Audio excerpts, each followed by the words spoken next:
नमस्कार. निवेदक विठ्ठल पवार या माझ्या यूट्यूब चॅनलमध्ये आपल्या सर्वांचं सहर्ष स्वागत करत आहे. घराच्या वास्तुशांतीनिमित्त व गृहप्रवेशानिमित्त हे सुंदरसं भाषण प्रथमतःच निवेदक विठ्ठल पवार या यूट्यूब चॅनलवर.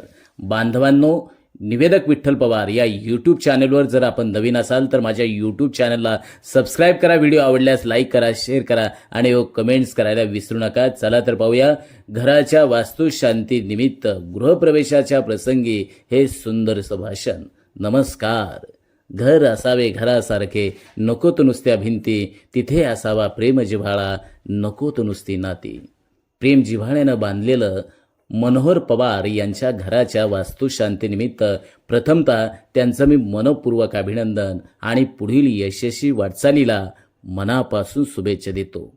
आजच्या या मंगलमय प्रसंगी आपल्या सर्वांच्या उपस्थितीमध्ये एका नव्या प्रवासाची सुरुवात होत आहे. आमच्या करंदी तालुका भोरचे परममित्र श्री मनोहर पवार यांनी अपार मेहनतीनं सातत्यानं परिश्रम करून उभारलेलं हे स्वप्नातील घर म्हणजे केवळ भिंतीचं बांधकाम नाही, तर त्यामध्ये गुंफलेलं आहे प्रेम, जिव्हाळा आणि कुटुंबाची ऊब.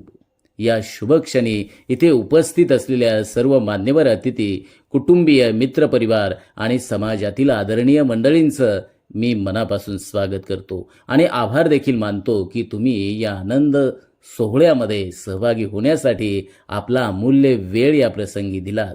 घर हे केवळ वास्तू नसतं, तर ते असतं एक नातं, एक भावना. भिंती चुकून वाकू शकतात, पण माणसाचं मन जेव्हा उभं राहतं तेव्हा ते घर खरंच बरं का घर होतं. आज श्री मनोहर पवार यांनी केवळ इमारत उभी केली नाही, तर त्यामध्ये आहे माणुसकीचा, प्रेमाचा आणि आदराचा पाया रचला आहे. ही वास्तू म्हणजे त्यांच्या स्वप्नांची पूर्तता आहे आणि आम्ही सारे त्या स्वप्नांचा एक भाग झालो आहोत. याचा आनंद खूप मोठा आहे आणि आमच्या मनाला तो वाटतोय.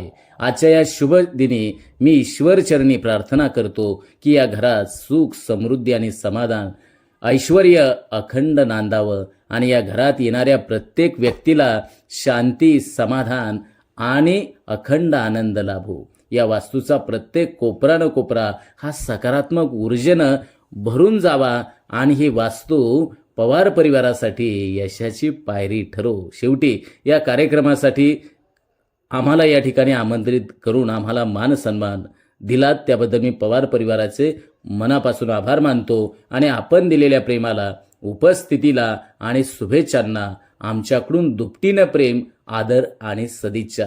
जय हिंद, जय महाराष्ट्र. बांधवांनो, कसा वाटला घराच्या वास्तुशांतीनिमित्त आणि गृहप्रवेशाचं हे सुंदरसं भाषण?